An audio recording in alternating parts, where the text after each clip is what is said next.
Саламатсыңар окуучулар, бүгүн көтөрүп турган темабыз кечээки эле көп мүчө болмокчу жана аларга эсеп чыгаруу.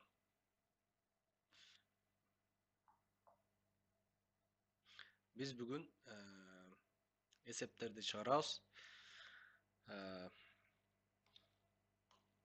Кандай учурда кандай чыгыш керек? Кечээ бир сыйра өткөнбүз теманы, эми бүгүн ошолорго бышыктоо үчүн эсеп чыгаруу.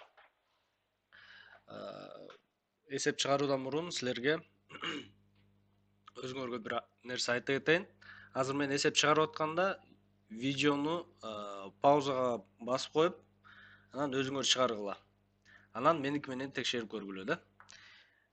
Биринчисин чыгаралык. Биринчисин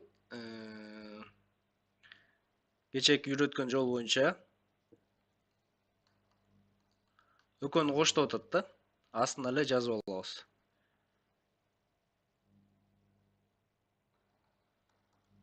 -2. Кошсок кандай болот? 5 -2.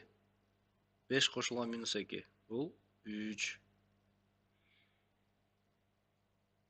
4x плюс 3x. Бул эмне? Коэффициенттерин иштеп коебуз да. -4 кошулган 3 болгондо эмне? Чоңунан кичинекейин кемитебиз. Анан чоңунун белгисин коюп коебуз. Бул жерде -1 калат. Анан x'тарды жөн эле жазып коебуз.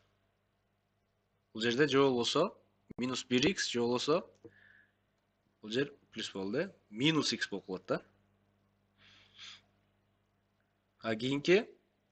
Кийинки деле ошондой. Коэффициенттерин иштеп коебуз. 2 -3 1.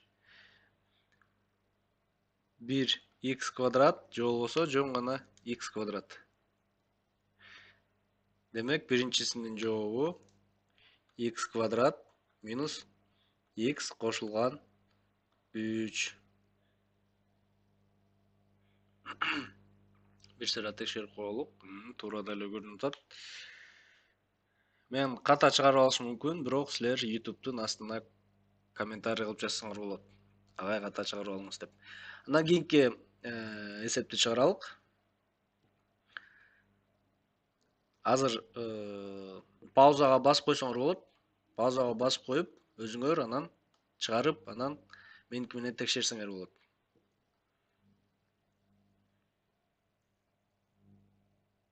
Кошулган 5 экен. Кошсок кандай болот? 5ке 5 кошсок 10. 10 сан. -3 m квадрат. M квадрат. Бул не дегенди билдирет? Коэффициенттери мунуку 1 да. Коэффициенти 1, мунуку 3. Не деп атат? -3 кошулган -1 деп атат. Бул -3 -1. Бул болсо экөө тең минус болгондо экөөнү кошуп туруп эле белгисин коюп коебуз. Демек бул жерден 4 чыгат экен. Коэффициенти -4 чыкты. M квадрат. 4 m куб минус m куб. Коэффициенти мунуку 4, мунуку 3. 4төн 3 кемитсек 1m куб. Коэффициенти 1ди жазбай деле койсок болот. Демек бул жерде жооп барабар дейли. M куб минус 4m квадрат кошулган 10.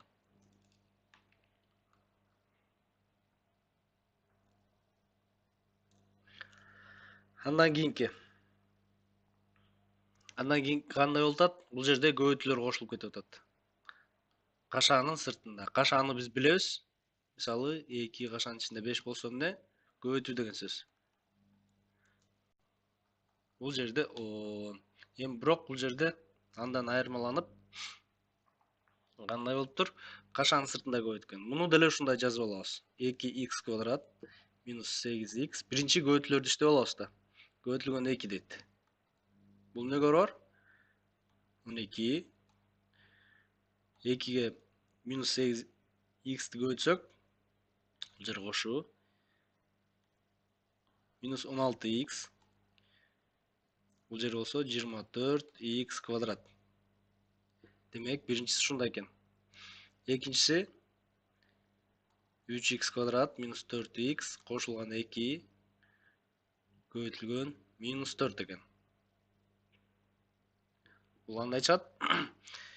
Минус 4кө плюс 2x плюс 2-ни көбөйтсөк, минуска плюсту көбөйтсөк, минус чыгыш керек. 4кө 2-ни көбөйтсөк, 8 чыгат. Минуска минус көбөйтсөк, плюс болуш керек, кошуу. Бул жерде кошуу 16x. 4кө 4 көбөйтсөк 16x. Бул жерде минуска плюсту көбөйтсөк, минус чыгыш керек.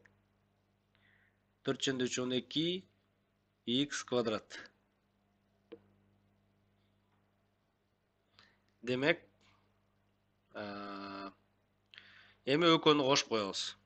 Экөөнү кошкондо эле бул жака эле жазып кете берелик, убакыт туурутпой. Кошуу 16x кемитүү 8 экен. 12 минус 8. Не болот? Бул минус 8 болуп па? Бул плюс 12 болуп атат. Кемитсек 4. 16 минус 16x кошулган 16x. Бул жерде коэффициенттерин карайбыз. Минус 16 плюс 16. Экөө жоюшуп кетет. Демек 0 көбөйтүлгөн x. 0 көбөйтүлгөн x деген 0 деген эле сөз. Жазбай эле койсок болот деген сөз да. Бул жерде эмне болот? 24 коэффициенттерин кошсок 36x квадрат. Демек, жооп 36x квадрат кошулган 4 экен.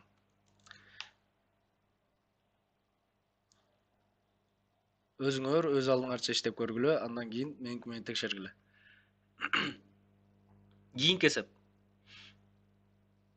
Кийинки эсеп кандай экен? Минус 8x квадрат кошулган x минус 3. Анан бул жерде окшоштордун астына жазып алабыз да. Бул эмне деген сөз? Кошулуп атат 2x квадрат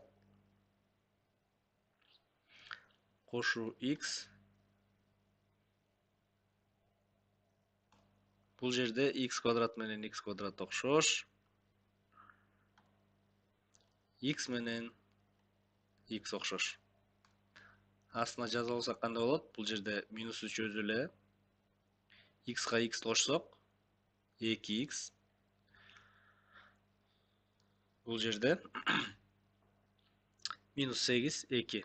Коэффициенттерин карайбыз.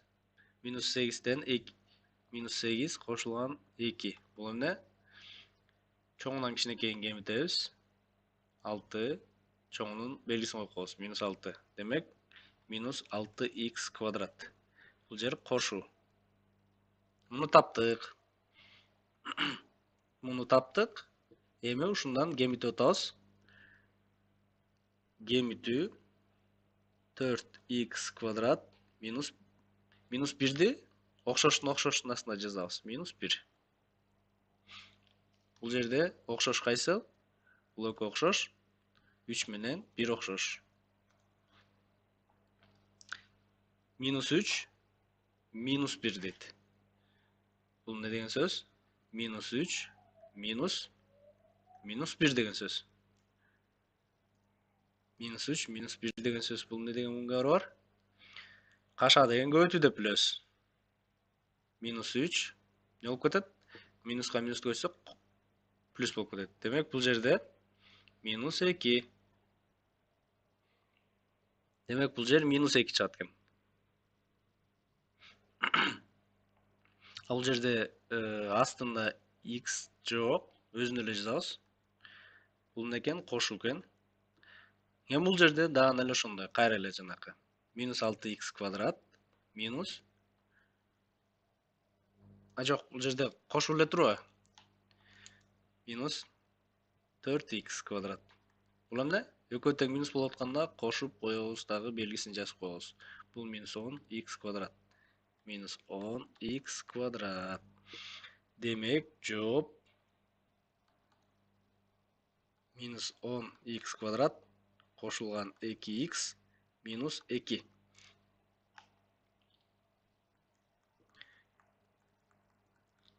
Өзүңөр иштеп алгыла дагы паузага коюп, анан меники менен текшергиле. Бул жерде кандай экен? 3x куб көбөйтүлгөн 3x квадрат. Биз билебиз да, орун алмаштырууда сумма өзгөрбөйт. 2-ни 3-кө көбөйткөнгө бар, баары экөө тең эле 6. Биз мындай жазып алалык. 3x квадрат минус 5x кошулган 2. 2x куб деп жазып алалык. Эми кадимкидей эле көбөйткөн сыяктуу көбөйтөбүз. 2x куб. Биринчи 2-ге көбөйтөбүз. Бул кандай? Бул 2 көбөйтүлгөн x куб да. Муну буга көбөйтсөк, 2-ни 2-ге эле көбөйтүп коебуз. Бул эмне деген сөз? 2 көбөйтүлгөн x куб деген сөз. 2-ни 2-ге көбөйтсөк 4x куб. Демек, бул жерде 4x куб. Бул да кошу, демек бул жер кошу. Кийинки кандай болот? Минус 5x көбөйтүлгөн 2 көбөйтүлгөн x куб. Бул жерде биз билебиз, даражалар x окшош экен. Демек, даражаны өткөнбүз. Үстүлөрүн кошуп коебуз. А 2-ге минус 5-ти көбөйтсөк, кошуу бул оң сан 2, минус 5 терс сан. Терс санга оң санды көбөйтсөк, терс сан чыгат, минус 10. X 1 кошулган 3. Демек, минус 10 x-тын 4-үнчү даражасы.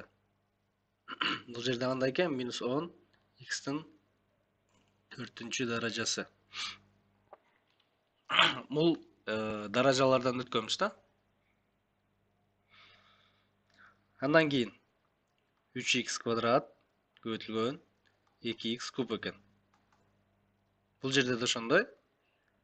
Негиздери окшош, демек даражаларын кошуп коебуз. 2-ни 3-кө көбөйтсөк 6 x 2 кошулган 3. 6 x-тин 5-чи даражасы.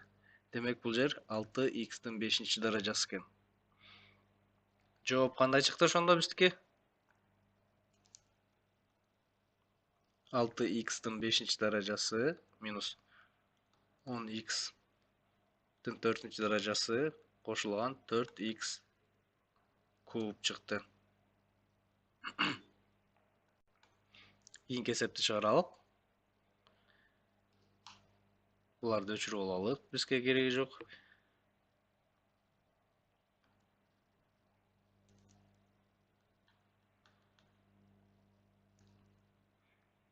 X квадрат кошулган 5 көбөйтүлгөн 3x минус 2.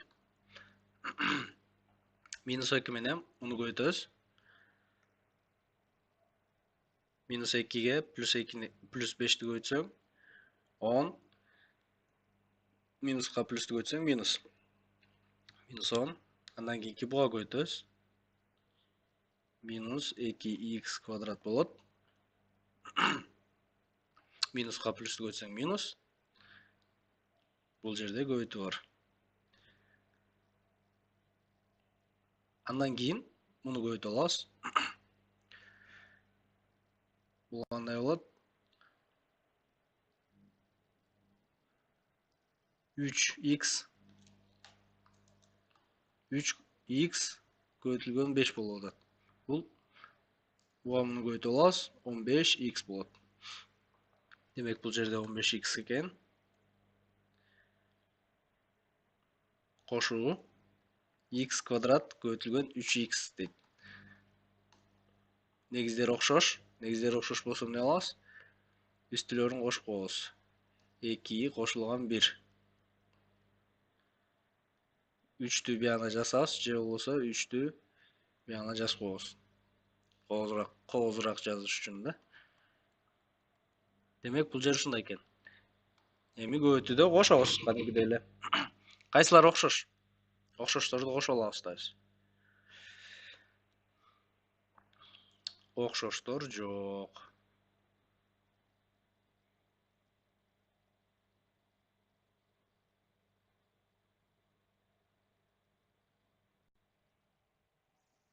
Так, 10. Окшоштор жок экен. Биз окшош нерсеге эле окшош нерсени кошо алабыз. Көбөйткөндө негиздерин карап атпайсызбы? Негиздери окшош болсо үстүлөрүн кошуп атабыз. Кошкондо окшошторду караш керекпиз. X бар, башка X барбы? X жок. X квадрат бар, башка X квадрат барбы? Жок. X куб бар, башка X куб барбы? Жок. Демек, биз оңойраак болуш үчүн чоң даражадан баштап жазып алабыз. Эң чоң даража кайсы? 3. 3x куб. Андан кийинки эмне? 2. Ушуну чогуу жаза алабыз. Минус 2x квадрат. Андан кийинки x 15x. Андан кийинки минус 10. Демек, жооп кандай чыгат экен? 3x куб минус 2x квадрат кошулган 15x минус 10 чыгат экен. Ушинтип иштей берсеңер, кийин оңой эле болуп калат. Оңой эле иштеп каласыңар да. Же болбосо башка жол менен карап көрсөк, бул эмне кылып атат? Кашалардын ичин эле ачып коюп атат да, таратып коюп атат. Муну буга көбөйтүп, андан кийин минус 2-ни буга көбөйтүп коюп атат да. Биз болсо оңойраак кылып таблица түрүндө жазып алып атабыз. Андан кийинки таблица түрүндө жазбай, башкача түр менен жазалык. Жана мен айтып аткан боюнча. Эмне кылалык? 3x'ти биринчи буга көбөйтөлүк, анан буга көбөйтөлүк. Анан минус 2-ни буга көбөйтөлүк, анан буга көбөйтөлүк. Ошондо 3x көбөйтүлгөн 4x. 3x көбөйтүлгөн 4x. Анан 3x көбөйтүлгөн 5. Кошуу 3x көбөйтүлгөн 5. Андан кийинки минус 2-ни көбөйтөлүк. Минус 2 биринчи буга көбөйтөлүк, андан кийин буга көбөйтөлүк. Не болот? Минус 2 көбөйтүлгөн 4x. Андан кийинки минус 2 көбөйтүлгөн 5. Бул жерде кандай болот? X'тар окшош. Демек, даражаларын кошкобуз. Даражалары 1 да. 3-кө 4-тү бөлсөк 12 x квадрат кошулган 5-ке 3-тү көбөйтсөк 15x минус 2-ге 4-тү көбөйтсөк минус 2-ге 4-тү көбөйтсөк 8x минус 10. Бул жерде кайсылар окшош? Бул жерде